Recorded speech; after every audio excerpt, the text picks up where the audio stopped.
Guys, welcome to English education. Students, आज हम पढ़ने वाले हैं क्लास 12 की विस्तास बुक के 3rd चैप्टर के शॉर्ट क्वेश्चन आंसर। और चैप्टर का नाम है द एनिमी। काफ़ी इंटरेस्टिंग और काफ़ी लेंथी स्टोरी है। इसकी सभी वीडियोस आपको चैनल पर मिलेंगी। अगर आप उन्हें देखना चाहते हैं तो डिस्क्रिप्शन बॉक्स में आपको लिंक भी मिल जाएगा, आप वहीं से चैप्टर को रीड कर सकते हैं। तो चलिए स्टार्ट करते हैं। क्वेश्चन नंबर 1 है हमारा, what do you learn about Sadao's father from the story the enemy. ये जो स्टोरी है जिसका नाम द एनिमी है, इससे आप सदाओ के पिता के बारे में क्या जानते हैं, क्या आपको पता चलता है। Sadao's father was a visionary. Sadao के पिता जो हैं बहुत काल्पनिक थे, ख्याली थे। He knew that the island near the sea coast were stepping stone of the to the future of for Japan. तो वो क्या सोचते थे, ये जो आइलैंड है ना कोस्ट के पास, ये स्टेपिंग स्टोन का काम करेगा जापान के फ्यूचर के लिए। No one could limit their. Their यहाँ पर जापानीज को कहा गया है। Future as it depended on what they made it. और उनका मानना था कि उन्हें आगे बढ़ने से, यानी कि उनके फ्यूचर को कोई लिमिट नहीं कर सकता है। His son's education was his chief concern. उनकी मुख्य चिंता क्या थी, वो अपने बेटे की एजुकेशन को लेकर बड़े चिंतित रहते थे। He sent his son to America at the age of 22 and learned all that could be learned for surgery and medicine. और उन्होंने अपने बेटे को 22 साल की उम्र में अमेरिका भेजा था सर्जरी और मेडिसिन के बारे में पढ़ने के लिए, यानी कि मेडिकल करने के लिए। He loved the Japanese race, custom and manner. वो सभी जापानीज जातियों को, रीति रिवाजों को और मैनर्स को बहुत ज़्यादा पसंद करते थे। Why was Dr. Sadao being kept in Japan not sent abroad with the troop? तो ट्रूप यहाँ पर कहा गया एक आर्मी के एक दल को। तो क्वेश्चन है यहाँ पर, डॉक्टर सदाओ को जापान में ही क्यों रखा गया, उन्हें ट्रूप के साथ क्यों नहीं भेजा गया। Sadao was eminent scientist and surgeon. Sadao जो है बहुत ही फेमस साइंटिस्ट और सर्जन थे। He was perfecting a discovery which would render wound entirely clean. तो वो जो है डिस्कवरी कर रहे थे कि किस तरह से जख्म को पूरी तरह से साफ किया जा सकता है, बिल्कुल उसका निशान भी ना रहे। Secondly, the old general was being treated medically for a condition for which he might need an operation. और दूसरा रीज़न क्या था कि जो आर्मी के जनरल थे उनका मेडिकल ट्रीटमेंट चल रहा था और उनकी कंडीशन ऐसी थी कि उनका कभी भी ऑपरेशन किया जा सकता था, उन्हें ज़रूरत पड़ सकती थी ऑपरेशन की। Due to these two reasons Sadao was being kept in Japan and not sent to abroad with the troop. और यही दो कारण थे जिनकी वजह से सदाओ को जापान में ही रखा गया, आर्मी के ट्रूप के साथ विदेश नहीं भेजा गया। Next question is question number 3, who was Sadao's wife. Sadao की पत्नी कौन थी। Where had he met her. वो उन्हें कहाँ पर मिले थे। Why did he wait to fall in love with her. और उन्होंने उनसे प्यार करने में क्यों इंतजार किया। हैना वाज सदाउस वाइफ। हैना सदाओ की पत्नी थी। He had met her by chance at an American professor house. वो बाई चांस यानी कि वो मतलब किस्मत से अमेरिकन प्रोफेसर के घर पर मिले थे जहाँ पर वो अपनी स्टडी कर रहे थे। Professor Harley and his wife had been kind people. और प्रोफेसर हार्ली और उनकी पत्नी बहुत दयालु थे। They had a party at their home for their few foreign students. और उन्होंने अपने घर पर एक पार्टी रखी हुई थी, जो उनके प्रोफेसर थे उन्होंने अपने घर पर पार्टी रखी हुई थी अपने जो विदेशी स्टूडेंट्स थे उनके लिए। हैना वाज ए न्यू स्टूडेंट। हैना भी वहाँ पर एक नई स्टूडेंट थी। He waited to fall in love with her until he was sure she was Japanese. तो उन्होंने तब तक इंतजार किया, तब तक उन्हें ये नहीं पता चल गया कि वो एक जापानीज है। It was because his father would never have received her unless she had been pure in race. और क्योंकि उन्होंने ऐसा क्यों किया, उन्होंने इंतजार क्यों किया, क्योंकि उनके जो पिता थे, डॉक्टर सदाओ के जो पिता थे, वो उसे कभी भी नहीं अपनाते जब तक उन्हें ये नहीं पता चलता कि ये जापानीज है। Question number 4, when and where did Sadao marry Hana. कहाँ पर और कब सदाओ ने हैना से शादी की। How was their married life, उनकी मैरिड लाइफ किस तरह की थी. Sadao married Hana when they return to Japan after finishing their work at medical school. Sadao ने हैना से शादी तब की जब वो अपना काम ख़त्म करके, यानी कि वो अपनी मेडिकल की जो पढ़ाई थी उसे ख़त्म करके वापस जापान आए. सदाओ फादर साहर, सदाओ के पिता ने फिर हैना को देखा. The marriage was then arrange in the old Japanese way, और उसके बाद उनकी शादी अरेंज की गई पुराने जापान के तरीक़ों से. They had been married years enough to have 2 children, उनकी शादी को काफ़ी साल हो गए थे और उनके 2 बच्चे भी हैं. Their married life was quite happy, they still loved each other, उनकी जो मैरिड लाइफ थी वो बहुत खुश, मतलब वो खुश थे उस अपनी लाइफ से और वो अभी भी एक दूसरे से प्यार करते थे. नेक्स्ट क्वेश्चन है, बोथ ऑफ देम सा something black out of the mist. अब वो दोनों जो हैं बालकनी में खड़े हुए हैं, बाहर की तरफ देख रहे हैं, तो पूछा जा रहा है कि उन्होंने ब्लैक मतलब क्या कुछ देखा, कुछ ऐसा लगा कि कुछ काला जो है वहाँ पर आ रहा है मिस्ट के बीच से. What did they see and how did they reacted, उन्होंने क्या देखा था और उन्होंने कैसे रिएक्ट किया उस पर. It was a man who had been flung out of the ocean, वहाँ पर एक आदमी था जो ओशियन से बाहर आ गया था. To his feet by a breaker, breaker कहा गया है समुद्र की लहरों को. तो वहाँ पर एक आदमी था जो ओशियन से बाहर आकर गिरा दिया गया था लहरों के द्वारा. He staggered few steps with his arms above his head, अब वो कुछ कदमों तक लड़खड़ाता है और उसके हाथ जो है उसके सिर के ऊपर होते हैं. देन ही कर्ल्ड, फिर वो मुड़ता है. And mist hide him again, और वो जो मिस्ट थी वो उसे फिर से छुपा देती है. व्हेन दे नेक्स्ट सा, जब उन्होंने फिर देखा, he was on his hand and knee crawling, वो क्या कर रहा था, अपने घुटनों पर और अपने हाथों से वो रेंग रहा था. Then they saw him fall on his face and lie there, फिर उन्होंने क्या देखा कि वो जो है अपने मुंह के बल गिरा हुआ है और वहाँ पर बेहोश पड़ा है. Sadao thought that he was perhaps a fisherman who had been washed away from his boat. Sadao क्या सोचते हैं, सदाओ ने सोचा कि शायद वो एक फिशरमैन है जो अपनी नाव से गिर गया है और बह गया है. ही रैन क्विकली डाउन द स्टेप्स, वो सीढ़ियों से बहुत जल्दी नीचे आते हैं. हैना फॉलोड हिम, और हैना भी उन्हें फॉलो करती है, यानी कि उनके पीछे आती है. Next question is, in which state did Sadao and Hana find the man, किस कंडीशन में हैना ने और सदाओ ने उस इंसान को पाया. What did they learn about him, और उसके बारे में उन्हें क्या पता चला.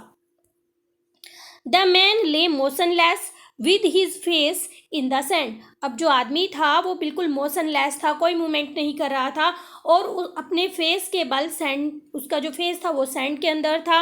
As they turn the man head, जैसे ही उन्होंने उस इंसान के सिर को घुमाया, दे सा that he was a white man, तो उन्होंने क्या देखा कि वो एक वाइट मैन है विद लॉन्ग येलो हेयर, और उसके लंबे येलो पीले रंग के बाल हैं. His young face had a rough yellow beard, और उसके फेस के ऊपर एक रफ और येलो कलर की दाढ़ी है. ही वॉज अनकॉन्शियस, वो बेहोश था. From his battered cap they learned that he was a seller from an American worship, और उसे क्या पता, उन्हें वो जो कैप उन्होंने आर्मी की कैप उसने लगाई हुई थी उससे उन्हें पता चलता है कि वो एक सेलर है और वो अमेरिकन वारशिप से है. ठीक है. Next question is, what did Sadao learn about the white man wound, wound means होता है जख्म, इसे आप वुंड भी कह सकते हैं. तो सदाओ को क्या पता चलता है, जब वो उस जख्म को देखते हैं तो उन्हें क्या पता चलता है. Sadao saw that a gun wound had been reopened on the right side of his lower back. तो देखिए सबसे पहले कहाँ पर था वो जख्म, कहाँ पर था, वो लोअर बैक में, राइट साइड में लोअर बैक में था. और उन्होंने देखा कि ये जो है गन का, यानी कि गोली लगने की वजह से ये जख्म हुआ है और वो खुल गया है, दोबारा से खुल गया है. The flesh was blackened with powder, और जो उसका मांस था वो काला पड़ चुका था उस गन पाउडर की वजह से. The man had been shoot recently and had not been tended. अब वो जो आदमी था उसे अभी फिलहाल में ही गोली लगी हुई थी और वो झुक नहीं सकता था, मूव नहीं कर सकता था. It was bad chance that the rock had struck the wound and reopen it. और ये उसका बहुत बुरा दुर्भाग्य था कि वो जो है रॉक से टकरा गया और उस रॉक से टकराने की वजह से वो जो जख्म था ना वो फिर से खुल गया. How can you say that सदाव had and hands work in different direction. आप कैसे कह सकते हैं कि सदाव के हाथ और उसका जो दिमाग था, हेड का मतलब यहाँ पर माइंड कह सकते हैं, दिमाग था, वो अलग अलग डायरेक्शन में दोनों काम कर रहे थे. Sadao had told him to put the man back into the sea as he was an American soldier and enemy of Japan. तो देखिए जो दिमाग था, सिर था सदाव का, वो क्या कह रहा था कि उसे वापस जो है समुद्र में ही फेंक दे क्योंकि वो एक अमेरिकन सोल्जर है जो जापान का शत्रु है. His train hand seemed of their own will. और जो उसके हाथ थे ना, क्योंकि उसे शिक्षा मिली हुई थी, उसने ट्रेनिंग ली थी डॉक्टर की, वो अपनी इच्छा दिखा रहे थे. To be doing what they could to snatch the fearful bleeding. और वो क्या चाहते थे, मतलब जो हाथ थे वो चाहते थे कि उसके जो ब्लीडिंग हो रही है उस जख्म के खुल जाने की वजह से, तो वो जो है उसे रोक दें उस ब्लीडिंग को. He packed the wound with the sea moss. Sea moss यहाँ पर एक सी प्लांट को कहा गया है जो ब्लीडिंग को रोकने में मददगार होता है. तो यहाँ पे देखिए he packed the wound with the sea moss, वो सीमोस से उस जख्म को पैक करता है. The bleeding was stopped for a movement. और जो ब्लीडिंग थी वो कुछ क्षण के लिए रुक जाती है. Next question is what dilemma did सदाव face about the young white man. मतलब किस तरह की कंडीशन सदाव को फेस करनी पड़ती है उस यंग मैन के साथ. The white man was bounded. जो यंग मैन था वो जख्मी था. He needed immediate medical care. और उसे तुरंत ही मेडिकल केयर की ज़रूरत थी. Doctor सदाव could do so. और डॉक्टर सदाव जो है एक डॉक्टर थे, वो ऐसा कर भी सकते थे. But if they sheltered a white man, अगर वो एक वाइट मैन को शेल्टर देते हैं, आश्रय देते हैं अपने घर में, दे वुड बी अरेस्टेड. तो वो क्या हो सकते थे, वो अरेस्ट हो सकते थे. On the other hand if they turn him over as a prisoner he would recently die. और उनके सामने दूसरी कंडीशन क्या थी कि अगर वो एज अ प्रिजनर उसे वापस प्रिजन में भेज देते हैं तो वो रिसेंट मतलब तुरंत ही मर जाने वाला था. Doctor सदाव was in a fix. वो तो एक मतलब ऐसे हो गए थे जैसे मोशन ही नहीं है उनके अंदर, कोई मूवमेंट ही नहीं है. It was difficult for him to come to any decision. और उनके लिए बड़ा मुश्किल हो रहा था कि वो किस तरह का डिसीजन लें. What was the attitude of सदाव and हैना टुवार्ड द वाइट मैन. अब वाइट मैन की तरफ डॉक्टर सदाव और हैना का क्या एटीट्यूड था.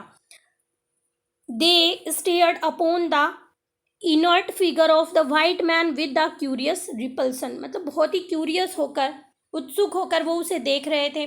Both talked putting him back into the sea. अब दोनों बातें कर रहे थे कि उसे वापस समुद्र में फेंक दिया जाए. But neither of them was able to do so alone. लेकिन दोनों में से कोई भी अकेले ये नहीं कर सकता था. दे हेजिटेटेड. वो हिचकिचा भी रहे थे. सदाव said that being American the man was his enemy. तो सदाव का कहना था कि वो एक अमेरिकन है, वो उनका शत्रु है. He would have handed him over to the police if he had not been wounded. और वो कहते हैं कि अगर इसको चोट नहीं लगी होती, ये जख्मी नहीं होता, तो इसे पुलिस को सौंप दिया जाता. But since he was wounded. और वो आगे कहते हैं कि लेकिन अभी वो क्या है, वो जख्मी है. और ऐसा कहने के बाद वो सेंटेंस को इनकम्प्लीट ही छोड़ देते हैं, यानी कि आगे बात को नहीं कह पाते हैं. Implying that he could not to do so. जिसका क्या मतलब था कि वो ऐसा नहीं कर सकते हैं, वो उसे पुलिस को नहीं दे सकते हैं. नेक्स्ट क्वेश्चन देखते हैं. व्हाट सॉल्यूशन डिड हैना ऑफर टू रिजॉल्व सदाव्स प्रेडिकामेंट. तो देखिए यहाँ पर हैना क्या सॉल्यूशन देती है. ये जो कंडीशन थी ना सदाओ की, क्योंकि वो समझ ही नहीं पा रहे थे कि क्या करना है क्या नहीं, तो वो क्या सॉल्यूशन बताती है।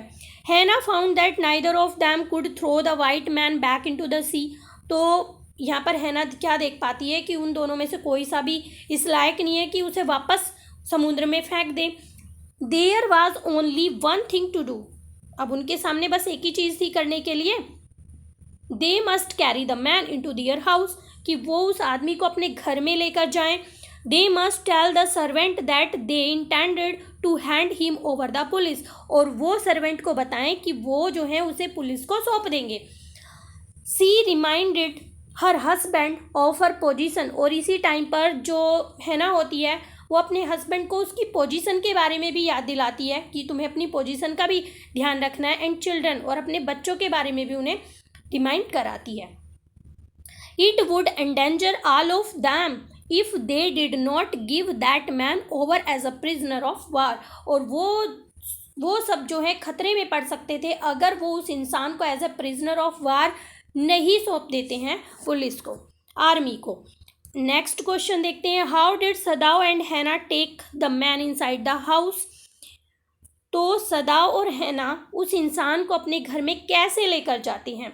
Together they lifted the man, वो दोनों एक साथ मिलकर उस आदमी को उठाते हैं। ही वॉज वेरी लाइट, वो बहुत ही हल्का सा था। His arm were hanging down, उसके हाथ नीचे लटक रहे थे।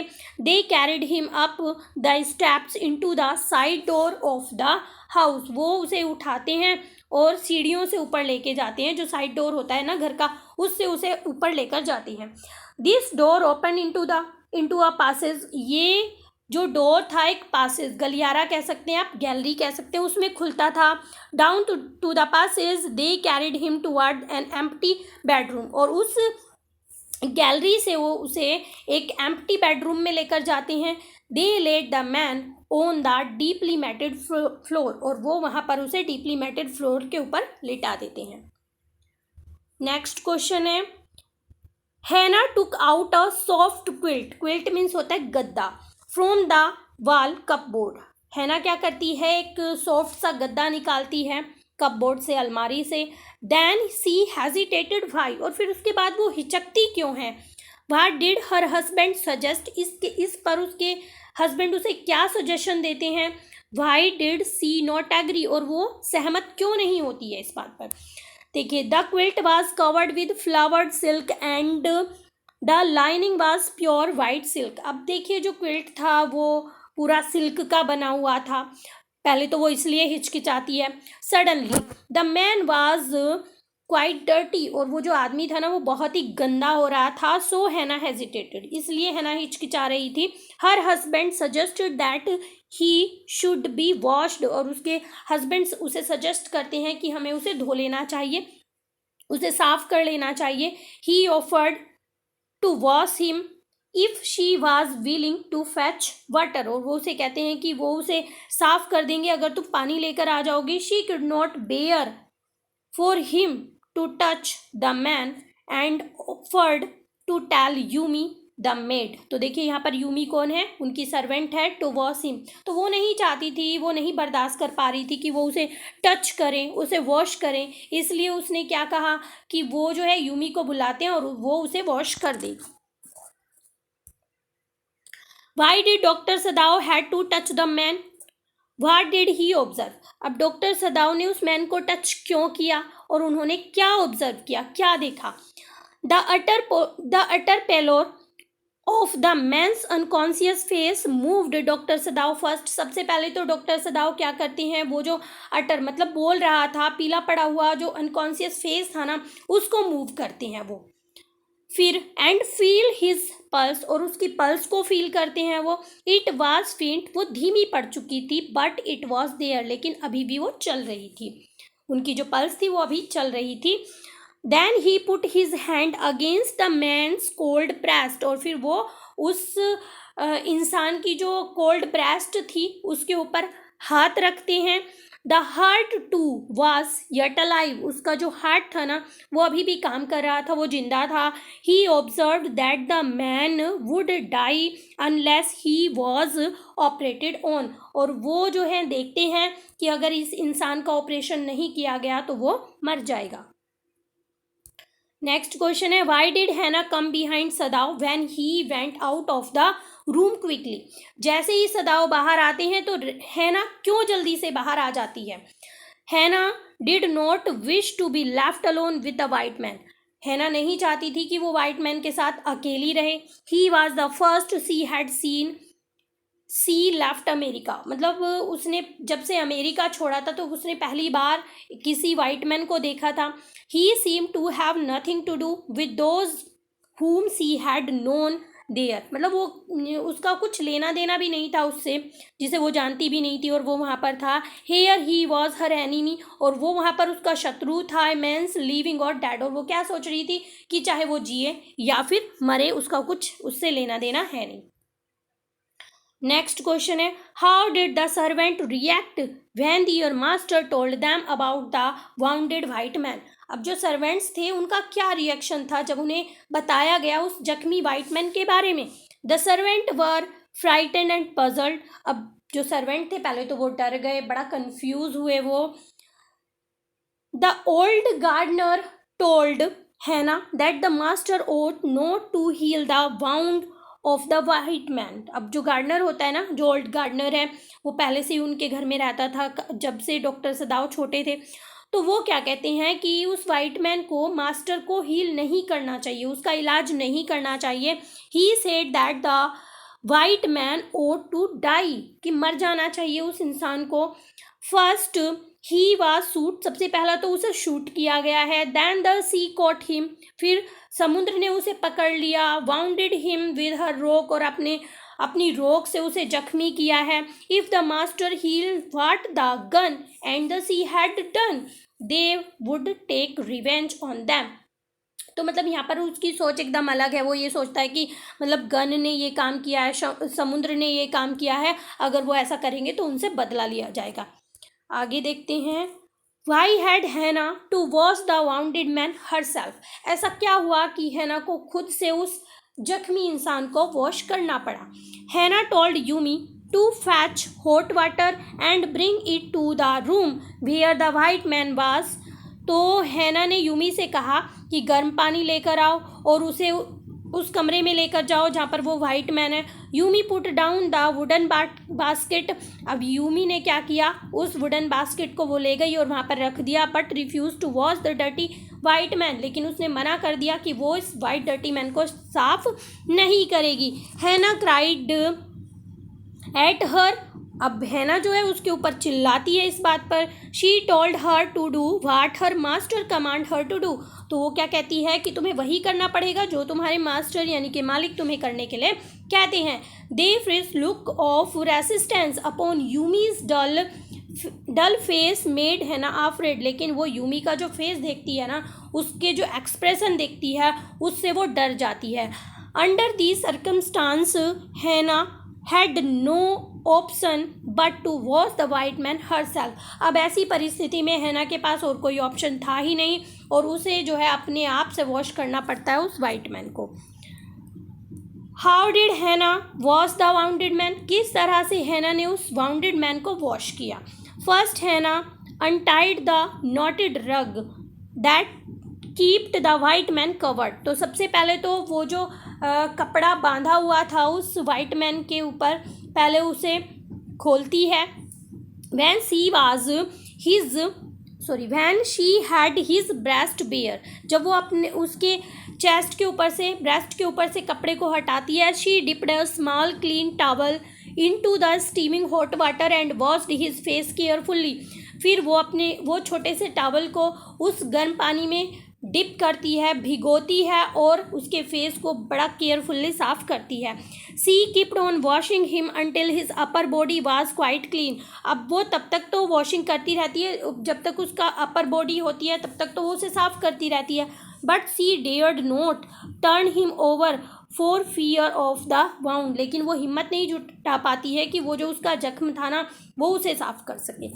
Next question is, what help did doctor Sadao seek from Hana while operating the wounded man white man. तो क्या मदद लेते हैं डॉक्टर सदाव, क्या सोचते हैं कि हैना उनकी मदद करेगी जब वो ऑपरेशन कर रहे होते हैं उस जख्मी इंसान का। First he asked her to fetch towel, सबसे पहले तो वो हैना को टॉवल लाने के लिए कहते हैं। Then he told her that she would have to give him the anaesthetic if he needed it, और फिर वो उसे कहते हैं कि अगर इसको ज़रूरत होगी ना एनेस्थीसिया की, जिससे बेहोश किया जाता है, कैसी दवाई होती है, अगर उसे ज़रूरत होगी तो वो उसे देना पड़ेगा। सिंस हैना हैड नेवर डन सो, और अब तक हैना ने ऐसा कुछ नहीं किया था, यानी कि ये सब इस तरह के काम उसने नहीं किए थे। ही told her that it was easy enough, अब यहाँ पर डॉक्टर सदाऊ से कहते हैं कि ये करना बहुत ही आसान है।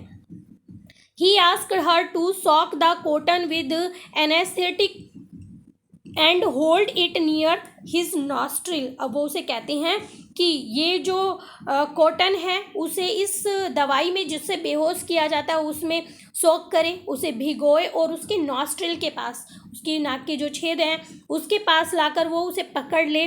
वैन ही ब्रीथड बैडली, जब वो बुरी तरह से सांस लेने लगे, she had to move it away a little, तब वो उस कॉटन को थोड़ा दूर कर ले।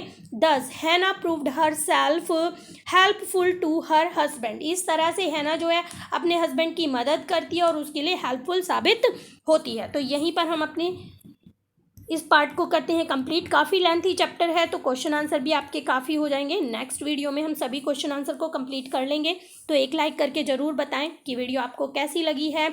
अगर आप चैनल पर पहली बार आए हैं तो चैनल को सब्सक्राइब करें। मिलते हैं अपने नेक्स्ट टॉपिक में, तब तक के लिए बाय बाय।